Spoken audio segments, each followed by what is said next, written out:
Hello friends, today we get again one of the very important topic, that is internal structure of heart. Okay, so आपलं external structure झालं आहे आणि आता internally जे 4 chamber आपण काल रेफरन्स म्हणून घेतलं ते चारही चेंबर घ्यायचे, that is atria and ventricle along with the normal working, that is how the blood is circulated to the heart. So थोडंसं पहिल्यांदा डायग्राम करून घेऊ. थोडी सोपी डायग्राम काढली आहे, काल थोडीशी किचकट होती. Okay, now see the 4 chamber number दिले आहे 1, 2, that 1 and 2 that is upper chamber or atria or auricle. ठीक आहे. त्यानंतर 3 and 4 are the lower chamber. आता हे जे लोअर चेंबर असतात व्हेंट्रिकल हे जनरली ॲट्रियापेक्षा मोठे आहेत.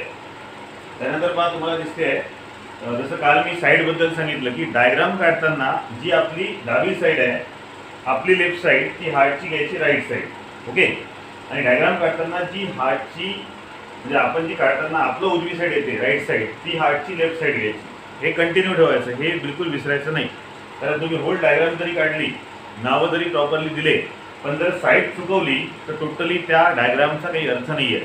कारण जसं काल बोललो आहे की actually heart receive and circulated to separate types of blood.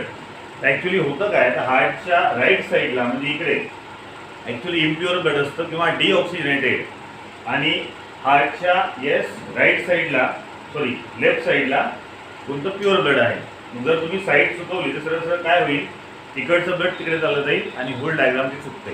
So पुन्हा एकदा लक्षात ठेवा, आपली लेफ्ट म्हणजे हार्टची राईट साईड, विषय संपला. नाव तर हे जे आता राईट 2 चेंबर आहेत एकाला आपण नाव दिलं right atrium. So upper chamber atrium होतं, so it is right atrium and that lower chamber is called as right ventricle. Okay, now त्याचप्रमाणे इकडे राईटला लेफ्टला आता अप्पर चेंबर दॅट इज नाव दिलं आहे मी, so it is called as atria, आणि ॲक्च्युली लेफ्ट साईड आहे, so it is the left atrium and now lower chamber is left ventricle. त्यानंतर बघा, या राईट ॲट्रियममध्ये ॲक्च्युली 1, 2 आणि अजून एक तिसरी बरोबरी सायनस म्हणून एक ट्यूब येते. तर 3 ट्यूब सरळ सरळ इथे आल्या आहेत. हा पूर्ण रेफरन्स इकडे घ्यायचा आहे आपल्याला. सो राईट ॲट्रियमला 1, 2 आणि जे दिसत नाही व्ह्यूमध्ये अशी 3 ट्यूब आलेले आहेत, राईज झाले आहेत. तिथून हा जो ॲट्रियाचा पार्ट आहे तो ब्लड रिसिव्ह करतो, म्हणून आपण ॲट्रियाला रिसिव्हिंग चेंबर सुद्धा म्हणू. त्याचप्रमाणे जर तुम्ही लेफ्ट ॲट्रिया पाहिला तर लेफ्ट ॲट्रियामध्ये हे 2 आहेत. ॲक्च्युली असतात 4 pulmonary veins. So actually 4 pulmonary veins are directly attach to the left atrium or auricle. या व्ह्यूमध्ये हे 2 दिसत आहेत, 2 याच्या बॅक साईडला असतात. पुन्हा याही ॲट्रियामध्ये या 4 पल्मनरी व्हेन्सच्या माध्यमातून ब्लड रिसिव्ह केलं जातं. So as both atria receive the blood, so they are called as receiving chamber. Clear. त्यानंतर आता थोडं आपण खाली येऊ. तर आता राईट व्हेंट्रिकलमध्ये आता इथे जे ब्लड समजा देखून येईल पुढे बघून, ते ब्लड इथून या इथे वॉल आला आहे, त्या वॉलच्या माध्यमातून खाली जातं, आणि मग हा जो राईट व्हेंट्रिकलचा पार्ट आहे हा इथून ब्लड या पद्धतीने डिस्ट्रीब्यूट करतोय, बाहेर टाकतोय. त्याचप्रमाणे इकडे जे लेफ्ट ॲट्रियममध्ये ब्लड होतं हे इथून या वॉलमधून खाली येईल, म्हणजेच लेफ्ट व्हेंट्रिकलमध्ये, आणि लेफ्ट व्हेंट्रिकलमधून ब्लड हे पाहिजे ॲरो टाकल्याने इकडे जातं, इट इज एओर्टामध्ये. म्हणजे ॲक्च्युली दोन्ही व्हेंट्रिकल जे ब्लड आहेत ते डिस्ट्रीब्यूट करतायत.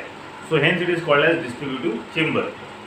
आता हे जे कोणते 2, 3, 4 ट्यूब आहेत त्या प्रत्येकाचं नाव आणि त्याचा रेफरन्स म्हणजे त्याचं internal structure of heart.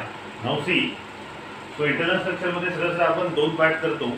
Upper chamber that is two atria or auricle आणि लोअर चेंबर म्हणजेच ventricle. Okay, now see atria or auricle. Now atrias are thin wall receiving chamber of heart. Generally याची wall जर तुम्ही पाहिली बा, इथे थोडंसं मी काढलं आहे, पण याच्या मनाने ही याची वॉल आहे, ही दोन्ही ॲट्रियाची वॉल थोडीशी बारीक असते, थिन असते.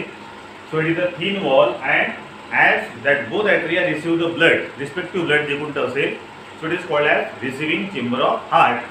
So thin wall and receiving chamber of heart. Now auricles are separated by interauricular septum किंवा interatrial septum. कारण ॲट्रिया किंवा ऑरिकल असं नाव आहे. सो मी इन शॉर्ट लिहिलं दॅट इज IAS. आता ते या व्ह्यूमध्ये दिसत नाही, तेव्हा हे जर असं इकडे काढलं असं गोल आणि हे इकडे जर काढलं तर मध्ये अशी एक सेप्टम असते. ज्या पद्धतीनं 2 व्हेंट्रिकलच्या मध्ये सेपरेट करणारा एक पार्ट आला आहे, हा थोडा जाडा आहे, तिथे बारीक असतो. अगेन थिन वॉल आहे, त्यामुळे सेपरेशनची जी मेम्ब्रेन आहे किंवा मध्ये जी डायफ्राम आली ती सुद्धा खूप थिन असते. So both auricles are separated by either inter auricular septum किंवा इंटर ॲट्रियल सेप्टम. इंटर का, कारण ते आतमध्ये आहे. सेप्टम म्हणजे सेपरेट करणारे आणि ऑरिकलला करतायत किंवा ॲट्रियलला. So inter atrial or auricular septum.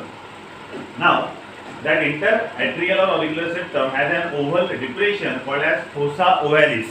आता हे जे दोन असे सेपरेट करणारे म्हणजे जसं थिन वॉल आहे, तिकडे एक चेंबर येईल म्हणजे तुमचा यस राईट ॲट्रियम, तिकडे लेफ्ट ॲट्रियम, त्याच्यामध्ये तशी नॉच असते. तर डिप्रेशन आहे आतमध्ये आणि त्या डिप्रेशनला नाव आहे यस फोसा ओव्हॅलिस.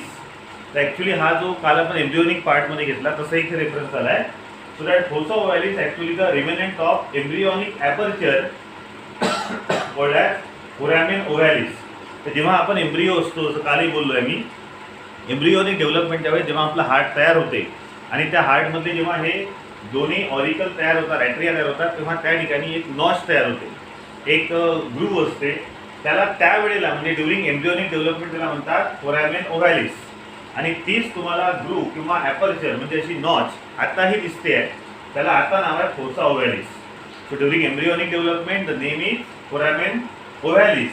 जे ॲपर्चर आहे, छिद्र आहे किंवा एक नॉच आहे मोठी, आणि तेच आताही दिसतं, त्याला म्हणतात फोसा ओव्हॅलिस. काल असाच एक रेफरन्स गेला होता आपला एक्सटर्नल स्ट्रक्चरमध्ये. सो हे सगळे MCQज आहेत आणि नीटमध्ये किंवा CETमध्ये वगैरे विचारतात. तर इथे दोन नाव आले आहेत. आताचं नाव आहे फोसा ओव्हॅलिस, तर त्या ॲपर्चरचं एम्ब्रियोनिक डेव्हलपमेंटच्या वेळेला नाव असतं फोरॅमेन ओव्हॅलिस. क्लिअर. नाव नेक्स्ट, आता ते 2 किंवा 3 ट्यूब तिथे येऊन गेले त्याबद्दल नाव. आता हे पहा, हा एक जो वरचा आहे सुपिरियर पार्टला आहे म्हणून त्याला म्हणतात सुपिरियर व्हेना कावा. ॲक्च्युअली जो व्हेन, आर्टरी नाही आहे, व्हेन आहे आणि सुपिरियर पार्टला म्हणून त्याला म्हणतात सुपिरियर व्हेना कावा. इथून ब्लड इकडे येईल. त्याचप्रमाणे खाली दिसते दॅट इज इन्फेरियर, लोअर पार्टला आहे, पुढे द इन्फेरियर व्हेना कावा, हे सुद्धा ब्लड इथे रिसिव्ह करते. तिसरा आहे करोनरी सायनस. ओके, तो असे 3 ट्यूब आहेत. करोनरी सायनस या व्ह्यूमध्ये दिसत नाही. So superior vena cava, inferior vena cava and coronary sinus are open into the right atrium of heart.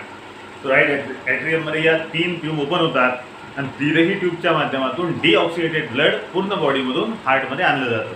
हार्टचा वरचा पार्ट जो आहे बॉडीचा, तिथून आणणारी जी ट्यूब आहे सुपिरियर व्हेना कावा.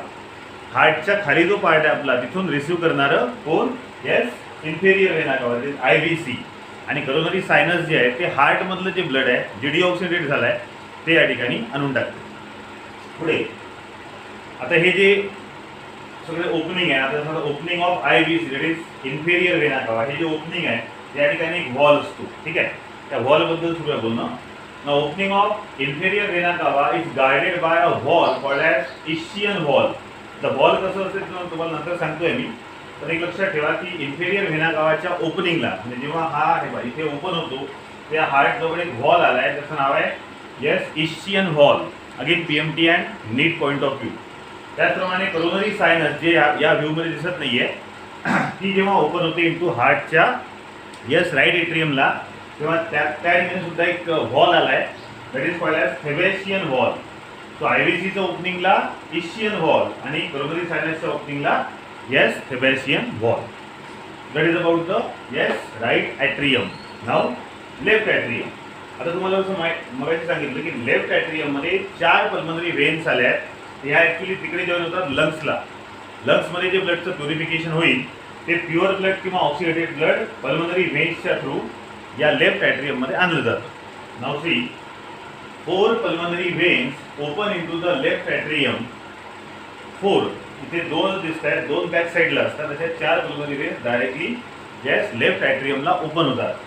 नाव दिस ओपनिंग इज अगेन म्हणजे या ओपनिंगला गार्ड नाही आहे, जसं इकडे गार्ड होतं ना वॉल वगैरे होतं, तसं इथे वॉल नसतात. सो हे डायरेक्टली विदाऊट वॉल आहे. त्यानंतर पाहता पुढचा मुद्दा,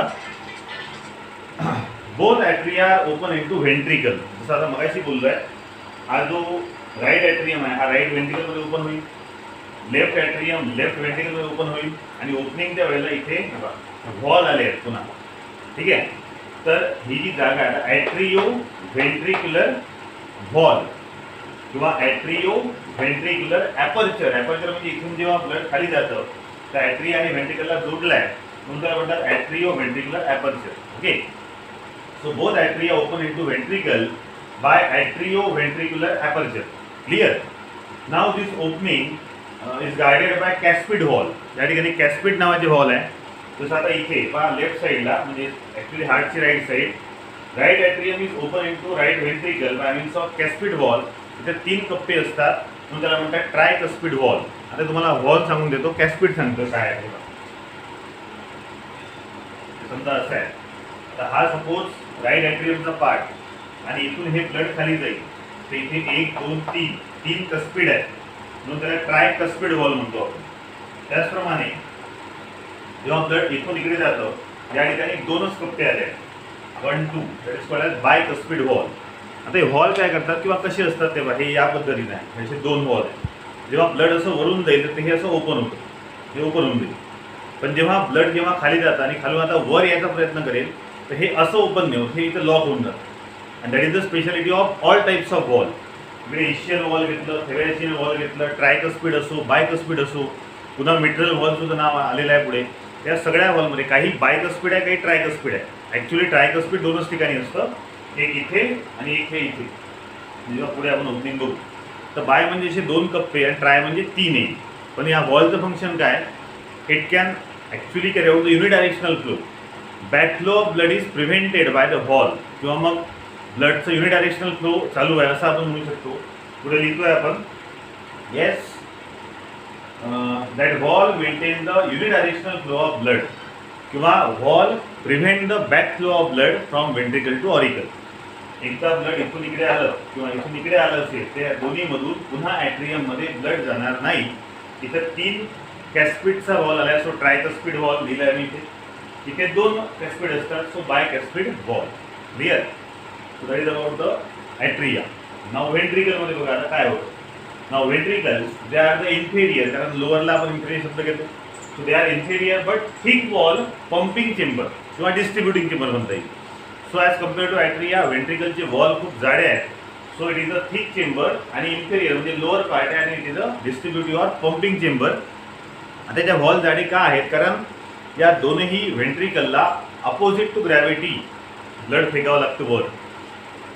इथून इकडे वर, हे इकडे जाईल, हे इकडे जाईल. मग आता जर अपोजिट टू ग्रॅव्हिटी, आता ग्रॅव्हिटीला ओव्हरलॅप करावं लागेल, त्याच्यापेक्षा जास्त फोर्स लावावा लागेल.